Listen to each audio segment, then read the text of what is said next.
Good evening and welcome to Sunset News this Monday evening. As always, we bring you news, community stories, economics, weather and sports. I am Glenora Shipura. In the news tonight, this morning, the Office of the Prime Minister, in collaboration with the African Union Commission, hosted an inaugural meeting of the Steering Committee and the Technical Working Group of the African Multi-Hazard Early Warning and Early Action System for Climate Change. The meeting will run from today until the 28th of July and will cover an array of topics, including the implementation of the AMHEWAS in Africa. According to Deputy Minister of International Relations and Cooperation, Janelle Matundu, Namibia is vulnerable to climate change just as much as other AU member states. Matundu called for further investment in combating initiatives in Namibia. Elizabeth Joseph reports. The government of the Republic of Namibia values this meeting, which is aimed at discussing various issues regarding the implementation of the EMPOWERS program in Africa. Namibia, like the rest of the continent, is vulnerable to climate change and disasters. This challenge calls for increased investment in EMPOWERS program at all levels. It also calls for a shift in paradigm from investments in disaster response to preparedness as exposed by the African Regional Strategy for Disaster Risk Reduction. The EMPOWERS program is well posed to mobilize resources for the member states to establish multi-hazard early warning system to reduce disaster losses by 2030 and contribute to building a resilient. The National Championships of Performing Arts took place over the weekend with participants in various fields ranging from modeling to instrumental performances. Watch as Lomin Langley shares more information about the competition. Marit Ngula reports. Goedemiddag, ek is Lomin Langley, ek is director van Namibian Championships. Ons het hierdie kompetisie wat ons elke jaar vir die deelnemers doen, sodat ons 'n span Namibië kan kies wat dan Los Angeles toe gaan of hulle kan Suid-Afrika toe gaan. So ja, dis 'n platform wat ons vir kinders skep vir die performing arts sodat hulle 'n geleentheid kan kry om hulle talente te kom wys hierso. So ja, dit is wat ons doen. En van wanneer af is julle nou al besig met die Namibia Championships? Hierdie jaar is ons 7de jaar wat ons dit doen, ja. Ja. Okay, en hoe het u betrokke geraak by dit? Mense begin gewoonlik mos as jou kind deelneem. Dan soek 'n mens mos maar meeste van die tyd 'n platform waar jou kind kan deelneem en u is regtig nie eintlik baie plekke in Namibië wat seker kompetisies bied waar die kinders internasionaal kan gaan nie, veral as jou kind wil professioneel compete. Ek weet nie wat se Afrikaanse woord vir dit nie. Ja, so ja, toe het ons nou begin huiswerk doen en nou is dit op Dr. Ellen afgekom wat in Suid-Afrika is en ek het haar gekontak en dit is ja, die res is geskiedenis toe ons net daar begin, ja. Okay, awesome. En kan jy vir ons vertel die belangrikheid van die kunste en hoekom dit nodig is vir kinders om hulle self uit te druk deur die kunste? Almal is nie sportsterre nie. Almal is nie 'n rugbyster en 'n netbalster nie. Elke kind, daar's baie kinders wat anderster is, kunstig is, wat hou van kuns wat hulle teken. Dis hulle uitleef, dis hulle uitdrukking wat hulle gee. So kinders leef hulle uit deur instrumente te speel of te dans. As jy moeilike omstandighede by die huis het, in plaas van in geweld betrokke te raak of in die strate te gaan rond lê of wat ook al, dan raak hulle betrokke by groepe of hulle begin dans of raak net deel van hierdie gemeenskap om daai seer baie keer net uit te druk of net ook jou gelukkig uit te druk. En dit is maar wat die arts is. Dit is jy lewe wie jy is uit daar buite. Okay. Kan jy vir ons ook 'n agtergrond gee van al die beoordelaars wat vandag hier is? Okay, ons het 'n groot verskeidenheid. Ons het vir Sasha. Sasha is 'n lektor by UNAM. Dan het ons vir Sean. Sean is 'n afrigter in hiphop. Hy het ook ballroom en Latin gedoen en ek weet hy doen ook contemporary so bietjie van daai. So hy's 'n afrigter in dit. Dan Adele is in instrumente. Sy is hooggeleerd in instrumente, alle CV's en alles is ook op ons Facebookblad. En dan Nadia is 'n professionele sanger in Namibië. So sy het al series uitgebring en alles. En dan Krishna, sy is ook baie by die ATKV betrokke. Okay, cool. Baie dankie Lomien. Namibian Police Inspector General Joseph Shikongo today inaugurated Ongumbula Police Station in Okangolo constituency, Oshikoto region, which was constructed to the tune of 71,126,680.99 cents. The site for the construction of this police station was handed over to the contractor in 2016 February and was completed on June 16, 2023.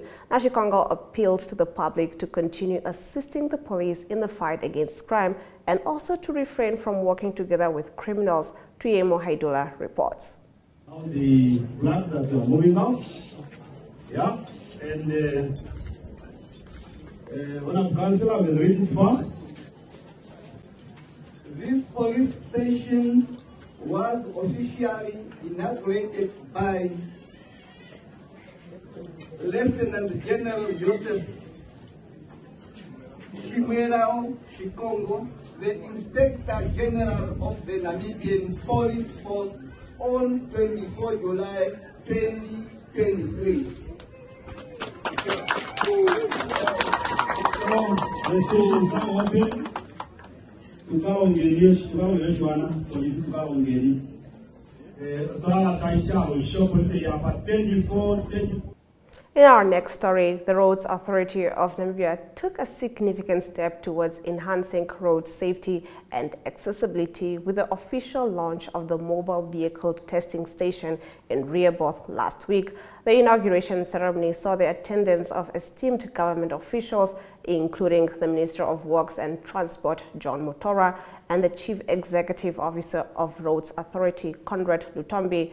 Mutora emphasized the importance of trust and reliability in the operation of the mobile vehicle testing stations, acknowledging that human beings with emotions and shortcomings are the ones responsible for their functioning.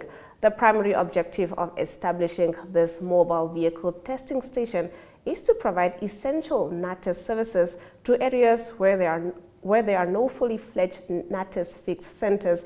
Now, furthermore, it forms a crucial part of the Roads Authority's decongestion strategy aimed at reducing long queues at NATES offices across the country. Now, the station will serve as a mobile roadworthy testing station and will cater to towns that currently only offer over-the-counter NATES services. Now, the Confederation of Namibian Fishing Association has dismissed reports that it does not pay its fair taxes to the government following suggestions by the Namibia Revenue Agency that the industry is not playing its part. NAMRA Commissioner Sam Shivute, during a recent visit to the State House to update President Hage Geingob on the work done by the tax agency, bemoaned the low taxes paid by the fishing industry. Despite the fishing sector being considered one of the top 5 export sectors for Namibia, looking at the sector's contribution, it is not even $1 billion Namibian dollars. It cannot be. We need to pay special attention to this sector, Shivute was quoted as saying. According to a revenue breakdown, total taxes paid by various industries stood at 15 billion Namibian dollars. Of the total, the retail sector contributed 29% of the total revenue, the financial sector with 27%, the mining sector with 22%, and the manufacturing sector with 13%. Conversely, the fishing industry's contribution stood at a lowly 1%. Taking issue with Shivute's statement, the association secretary Ray Walters said it was necessary for NAMRA to consult with the industry before accusing it of not paying taxes. Now, in our next story, following his appearance at the Windhoek High Court today, activist Michael Amushilelo compared his arrest in connection with the protests on March on Independence Day to the start of the apartheid regime. Amushilelo appeared in the High Court during an appeal application he has brought against the magistrate court's decision to deny him bail. Parliamentarian Ina Hengari and activist Dimbulukeni Nuyoma, who were arrested with Amushilelo and appeared with him in the magistrate's court, have both been released on bail. Die aktivis Michael Amashelelo is tans in die Hoërhof besig om teen die Landdroshof se besluit om 'n borgtog te weier te appeleer.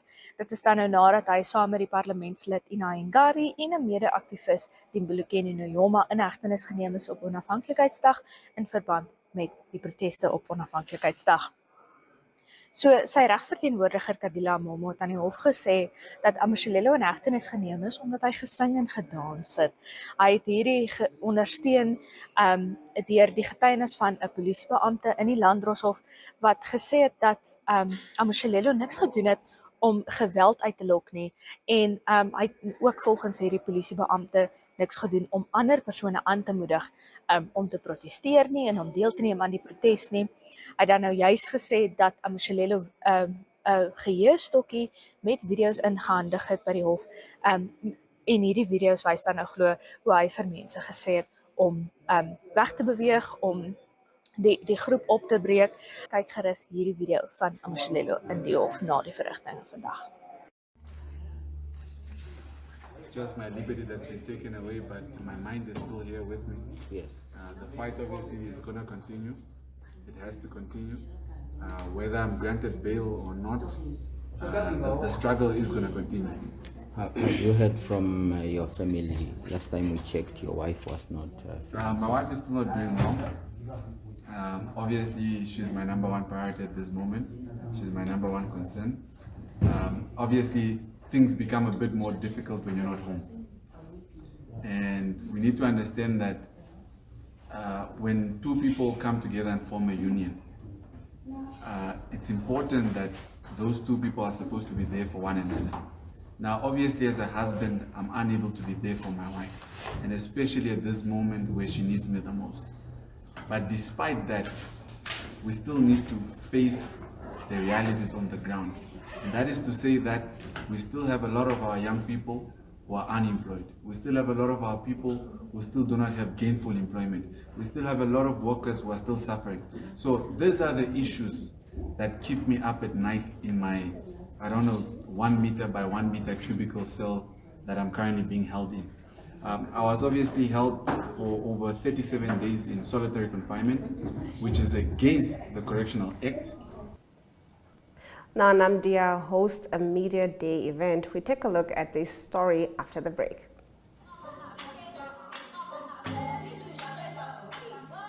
This is Africa. Good morning. Name is Aina Raizakaya alongside Diana Mustard.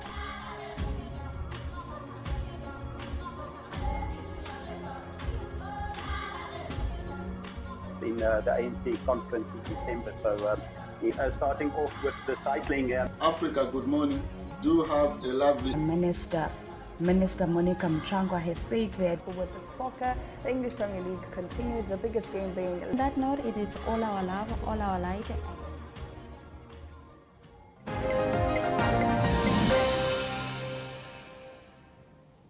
Getting into our story of the day, Chief Operations Officer of Namdia, Wahuro Kakauta, speaks about the financial performance of the company over the years at a media day being hosted this morning.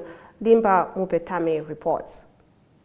We always believe, and I think the story out there is that once you've got a product, the performance will be there.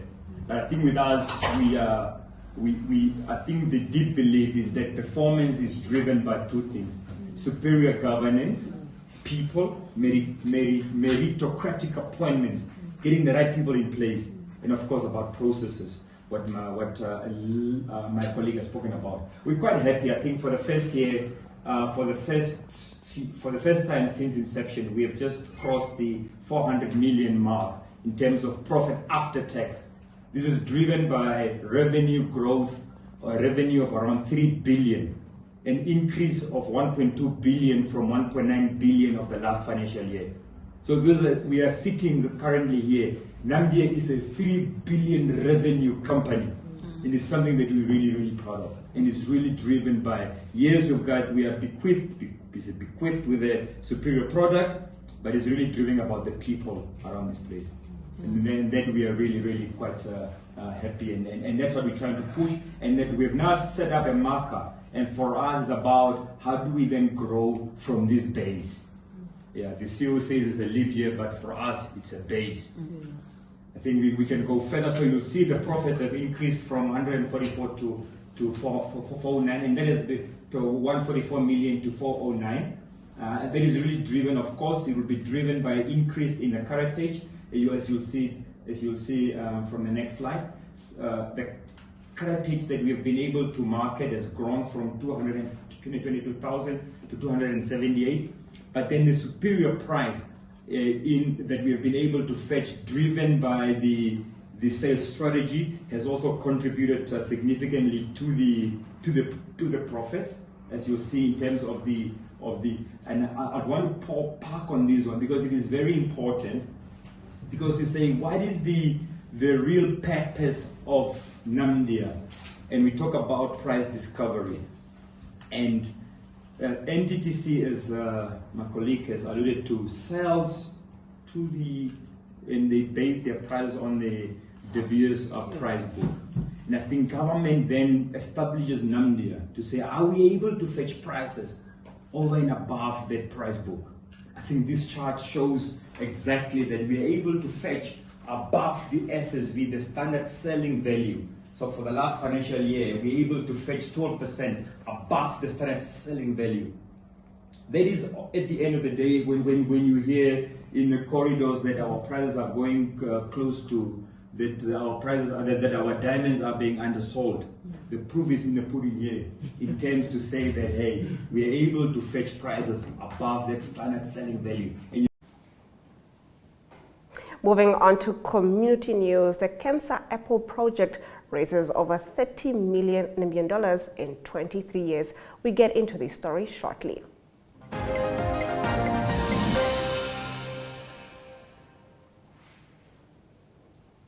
Rolf Hansen, Chief Executive Officer of the Cancer Association of Namibia, recently spoke about the importance of the 2023 Bankvento Cancer Apple initiative of collaboratively fighting for those impacted by cancer illness. Let's take a look. I love our very fresh and very funky new theme for this year's Apple project. And so I asked myself, who are superheroes for cancer awareness and support? We always talk about cancer awareness, fighting cancer, cancer prevention, cancer support and care. And because in all of these aspects, I see brave individuals all around us every day. And these superheroes are truly beacons of light and of hope.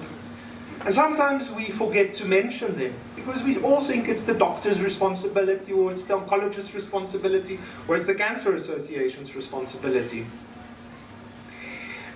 And so I first have to ask myself, what are the qualities that I think a superhero may possess?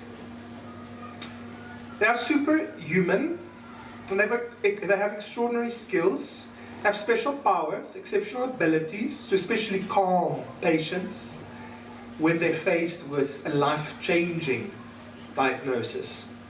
And here I want to place the emphasis on life-changing. It's not a death sentence. The 2023 Bankvento Cancer Apple project calls up all of us to put on our masks of glory and our capes of hope and fight for what is right to help all of those affected by cancer.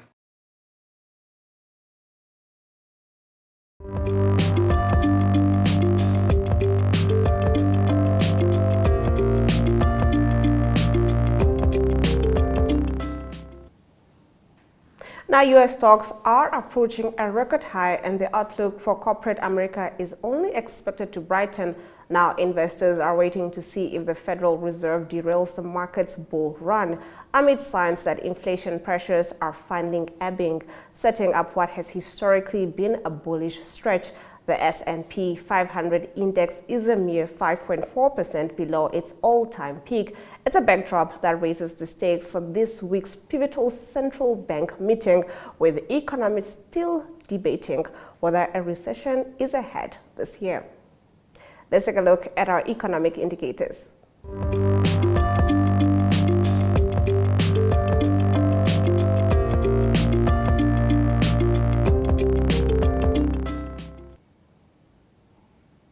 The Namibian dollar trades against the British pound at 22.70, against the euro at 19.63, and $2 Namibian dollars and 47 cents gets you 1 Chinese yuan.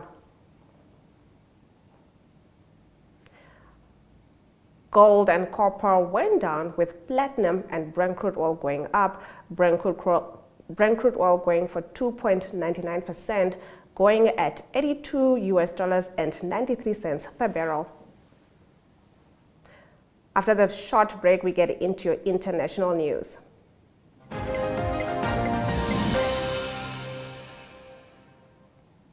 Now, British Prime Minister Rishi Sunak said earlier today that his government's net zero targets on the environment were important to him, but he did not want to do anything that will add to people's bills at a time of high inflation. Britain in 2019 became the first member of the group of 7 wealthy nations to set a net zero target, but some in Sunak's Conservative Party have criticized the net zero agenda for being too expensive. Let's take a look. We're living through a time at the moment where inflation is high. That's having an impact on household and families' bills. And I don't want to do anything to add to that. I want to make it easier. So yes, we're going to make progress towards net zero, but we're going to do that in a proportionate and pragmatic way that doesn't unnecessarily give people more hassle and more cost in their life. That's what I'm not interested and prepared to do. But we are making progress towards net zero. Our track record on this is better than the vast majority of other countries that we're compared to. So people should be proud of that, but also should be reassured that what I'm not going to do is unnecessarily add costs to their families' bills. I'm really pleased to confirm that the government is on track to deliver its manifesto commitment of 1 million new homes over this parliament. That's great news, but we're not going to stop there because we want to make sure everyone who wants to own their own home can do so. But it's important that we do that in the right way, and that means building houses in the right places with the support of local communities, not concreting over the countryside. So we're making it easier for people to expand homes upwards and outwards. We're making it easier to build on brownfield sites with more investment,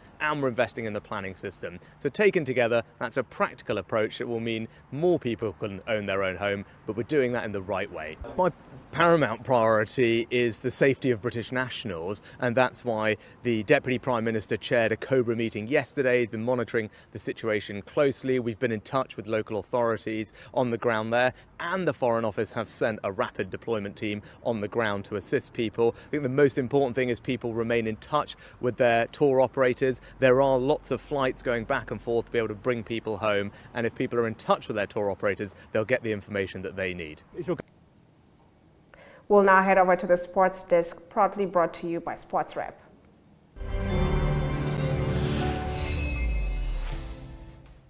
Well, good evening, viewers. On this evening's Sunset News, brought to you by Sports Rep, we talk about Namibian coach Alistair Coetzee, who has named a 35-man squad for a 4-team series in South America later this month as he looks to settle on his selection for the Rugby World Cup. While the Southern African nation take on Argentina on 29 July and Uruguay on 5 August in Montevideo before traveling to Tomeco to meet host Chile on 12th of August as they prepare for the World Cup in France, which starts in September. Queen of Marathon Running, Halalia Johannes, on Saturday handed over training shoes to her running team. The team consists of long-distance runners Daniel Poles, Beata Naigambo, who had a training week session in Windhoek with her on Saturday. Well, FNB Rehoboth scored the first win against FNB Unam at the Unam Stadium that was in many years as they secured a 31-25 victory on Saturday that kept them strongly in the hunt for top 4 finish in the NRU Premier League.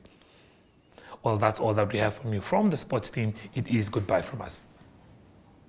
That was your sports news. Let's get into the news highlights from today's broadcast.